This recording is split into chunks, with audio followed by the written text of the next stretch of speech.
A stipulation between the United States of America and Miles Guo, DX Stip 0001, offered to the court by Mr. Kamraju. Okay, Your Honor, at this time, the defense would like to read and enter into evidence a stipulation between the parties. Go ahead. It's DX Stip 0001, and it reads, "It is hereby stipulated and agreed by the United States of America and Miles Guo, the defendant, through their attorneys of record that 1. The FBI has investigated individuals who, working at the direction of the government of the People's Republic of China, the PRC government, have engaged in an international campaign, known as Operation Fox Hunt, to coerce individuals located in the United States and elsewhere to return to China to face charges brought by the PRC government, or to otherwise reach financial settlements with the PRC government. 2. In 2017, a U.S. law enforcement agency assessed that Mr. Miles Guo was the highest priority of China's repatriation efforts. 3. In 2017, a U.S. law enforcement agency received information that Chinese officials were paying and providing food and signs to protesters of Mr. Guo. 4. In 2018,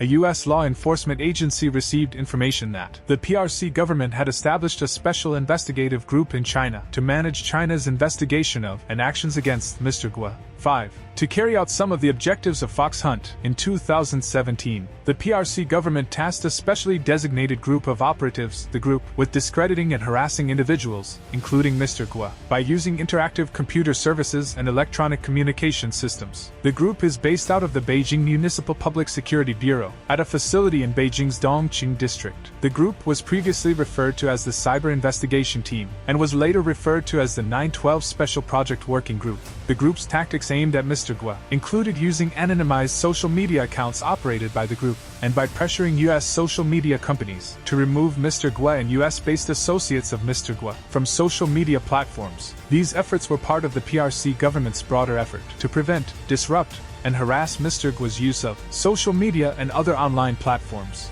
to disseminate and discuss disfavored content. In or about December 2018, officers of the group were directed to post 3 videos or post daily with YouTube and Facebook accounts, with one of the posts required to be anti-Mr. Guo. On February 3, 2020, a PRC government official issued a tasking requirement that every member of the group shall write an original article with content related to targeting Mr. Guo, the COVID pandemic, or Hong Kong. The FBI investigated the group's activities, including its activities aimed at Mr. Guo, and the U.S. government has charged many of the group's members with violations of U.S. law. 6. Since Mr. Guo fled the PRC government has sought his return for prosecution in the PRC, and has employed numerous methods to effect Mr. Guo's capture or arrest. In May 2017, the PRC government sent 4 undeclared agents from the PRC's Ministry of State Security, MSS, to the United States to attempt to cause Mr. Guo's coerced repatriation to the PRC as part of the Fox Hunt initiative. The U.S. government disrupted the PRC government's efforts to forcefully repatriate Mr. Guo, and Mr. Guo continued to reside in the United States. 7. Between May 2017 and January 2018,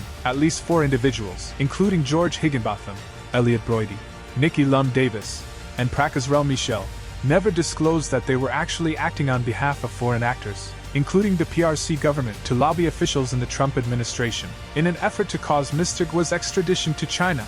Higginbotham, Broidy, Davis, and Michel were each convicted of violating U.S. law regarding their lobbying efforts. The efforts of these individuals were not successful, and Mr. Guo was never extradited at the request of the PRC government. Instead, and since approximately 2015, Mr. Guo has been able to reside in the United States with his family. 8. On October 23, 2018, a court in Hong Kong entered an order seizing and restraining Mr. Guo's assets in Hong Kong and elsewhere under the court's jurisdiction. It is further stipulated and agreed that this stipulation may be admitted into evidence. And Your Honor, I would offer DX Stip 0001. It is admitted. Defendant's Exhibit Stip 0001 received in evidence. Thank you, Your Honor.